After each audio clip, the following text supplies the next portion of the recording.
Hello students, तो मैं आज आपके लिए एक नया वीडियो लेकर आया हूँ। एल्डोल कंडेंसेशन कैसे 5 सेकंड में आप सॉल्व कर सकते हैं। तो आपको एल्डोल कंडेंसेशन किसी भी रिएक्शन में कोई भी रिएक्टेंट दे रखा हो किस तरीके से सॉल्व किया जा सकता है मैं आपको बताऊंगा। बट उससे पहले मैं आपको मैकेनिज्म बता देता हूँ, मैकेनिज्म क्या है, और उसके बाद मैं आपको लास्ट में शॉर्ट ट्रिक बताऊंगा।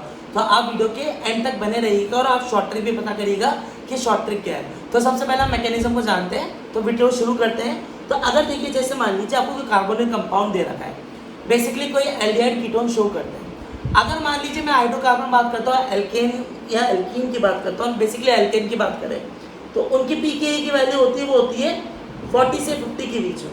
बट जैसे कार्बोनिक कंपाउंड की बात की जाए तो उनकी pKa की वैल्यू जो होती है वो होती है 20 से 30 के बीच में। और ये एसिडिक जो डिफरेंस है, जितनी pKa की वैल्यू कम होगी वो उतना ही ज़्यादा क्या होगा, एसिडिक होगा। बट ऐसा किस कारण होता है, वो ऐसा इस कारण होता है क्योंकि अगर हम एसीटोन में बात करें तो इस कार्बन के पास क्या है, 3 अल्फा हाइड्रोजन है, जो क्या है 3 एसिडिक हाइड्रोजन है, और उसके कारण इसकी एसिडिटी क्या हो जाती है, हाई हो जाती है। अब अगर जैसे मान लीजिए कि अगर मैंने आपको क्या कहा कि ये रिएक्शन में डाइल्यूट NaOH में करा रहा हूं। अब डाइल्यूट NaOH में जब मैं रिएक्शन करा रहा हूं तो इस कार्बन के पास तो क्या है, 3 अल्फा हाइड्रोजन है।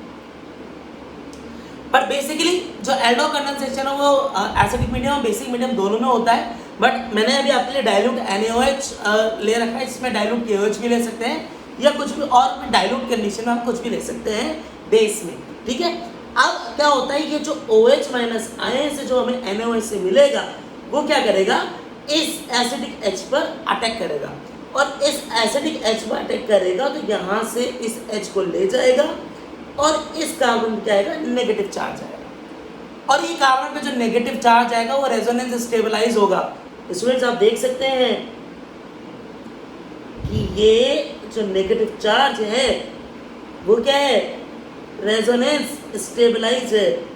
इस ऑक्सीजन पे नेगेटिव चार्ज और ये कार्बन पे डबल बॉन्ड, और ये इस बात को प्रूव भी करता है कि ये इसकी एसिडिक स्ट्रेंथ को बढ़ा, क्योंकि जो भी अगर एसिडिक H प्लस आयन दे रहा है, कोई भी कंपाउंड H प्लस आयन दे रहा है तो उसका जो एनायन बन रहा है अगर वो स्टेबल है तो वो H प्लस आयन इजीली देगा, तो उसकी एसिडिक स्ट्रेंथ क्या होगी, इंक्रीज होगी, जो कि इस बात को प्रूव भी करता है। और जो ये बनता है इंटरमीडिएट, इसको हम बोलते हैं इनोलेट आयन, और इसी के अंदर हमको इनोलेट केमिस्ट्री को हम आगे करते हैं, एक्सप्लोर करते हैं। बट अभी हमें को इस बारे में नहीं जानना है, हमारे को इस रिएक्शन के बारे में आगे जानना है। तो अब क्या होगा कि ये जो इनोलेट आयन है ये इसके सेम मॉलिक्यूल के साथ क्या करेगा, रिएक्ट करेगा। अब जब सेम मॉलिक्यूल के साथ कीटोन के साथ रिएक्ट करेगा तो अब क्या होगा, ऑक्सीजन मोर इलेक्ट्रोनेगेटिव है तो अपनी तरफ इलेक्ट्रॉन खींचेगा, तो ऑक्सीजन पे पार्शियल नेगेटिव चार्ज और कार्बन पे पार्शियल पॉजिटिव चार्ज आएगा। अभी तक हम केमिस्ट्री के अंदर क्या पढ़ रहे थे, ये कार्बन क्या है आपका फ्री रेडिकल या इलेक्ट्रोफाइल होता है, उसमें आप रिएक्शन पढ़ रहे थे, अब उस पर कोई न्यूक्लियोफाइल अटैक हो रहा था। बट आप यहाँ देख सकते हैं यहाँ पे कार्बन क्या बन रहा है, कार्ब एनायन बन रहा है। तो अब इस कार्ब एनायन की रिएक्शन होती है, कार्ब एनायन क्या करता है, इस वाले कार्बन पे क्या करता है, अटैक करता है। तो अब देखिएगा स्टूडेंट्स, यहाँ पर ये देखिए ये किस तरीके से अटैक करेगा, इस ऑक्सीजन पे क्या आएगा, नेगेटिव चार्ज, और ये इस कार्बन में पॉजिटिव चार्ज, ये पूरा का पूरा जुड़ जाएगा। किस तरीके से जुड़ेगा, देखिए आपके पास सबसे पहले ये double bond O negative charge वाला कार्बन है ही।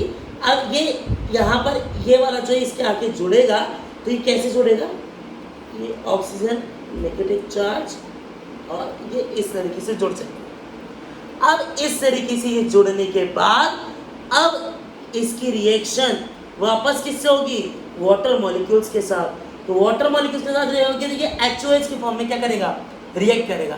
अब ऑक्सीजन तो मोर इलेक्ट्रोनेगेटिव है तो अपनी तरफ इलेक्ट्रॉन खींचेगा, तो इस हाइड्रोजन पे क्या आएगा, पॉजिटिव चार्ज आएगा, तो ये इसके साथ क्या करेगा, रिएक्ट करेगा, और ये बॉन्ड यहाँ से टूट जाएगा और वापस हमें OH माइनस आयन से मिल जाएंगे, और यहाँ पर मुझे ये वाला प्रोडक्ट मिल जाएगा OH। और आप देख सकते हैं ये हमारा कैसा है, alpha comma beta, beta hydroxy ketone.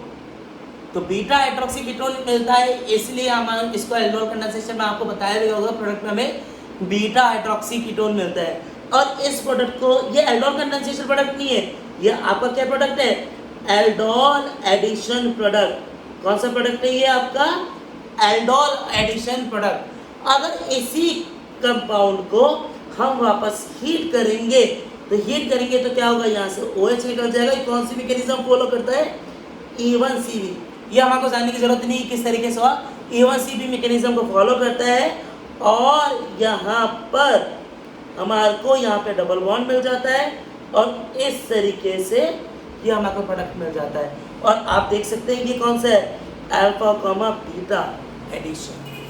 तो आप देख सकते हैं जो कार्बन पे डबल बॉन्ड आया वो कहाँ पर आया है, अल्फा बीटा पोजीशन पर।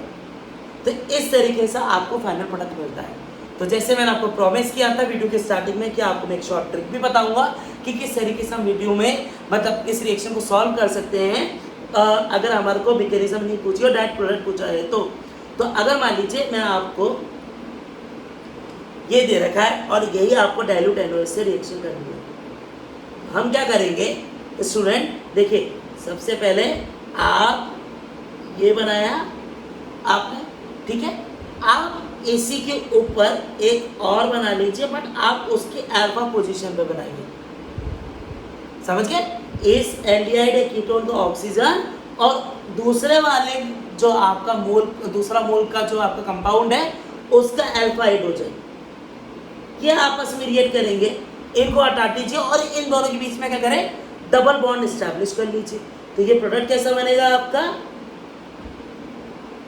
इस तरीके से डबल बॉन्ड, और ये आपका क्या बन जाएगा, फाइनल प्रोडक्ट। तो ये आपकी शॉर्ट ट्रिक थी। देखिए कितना इजी है, बहुत इजी तरीके से आप क्या बना सकते हैं, कोई भी एल्डोल प्रोडक्ट को बना सकते हैं। तो अब अगर आपको ये वीडियो अच्छा लगा होगा तो प्लीज़ लाइक करिएगा, सब्सक्राइब कीजिएगा। और आपको अगर ऑर्गेनिक केमिस्ट्री में और चीज़ों को जाननी है तो हमारी वेबसाइट पर ये कोर्स लाइव है JEE और नीट के लिए, तो आप उस वेबसाइट पर जाकर आप क्लिक कर सकते हैं। डिस्क्रिप्शन में मैं आपको वेबसाइट का लिंक डाल दूंगा।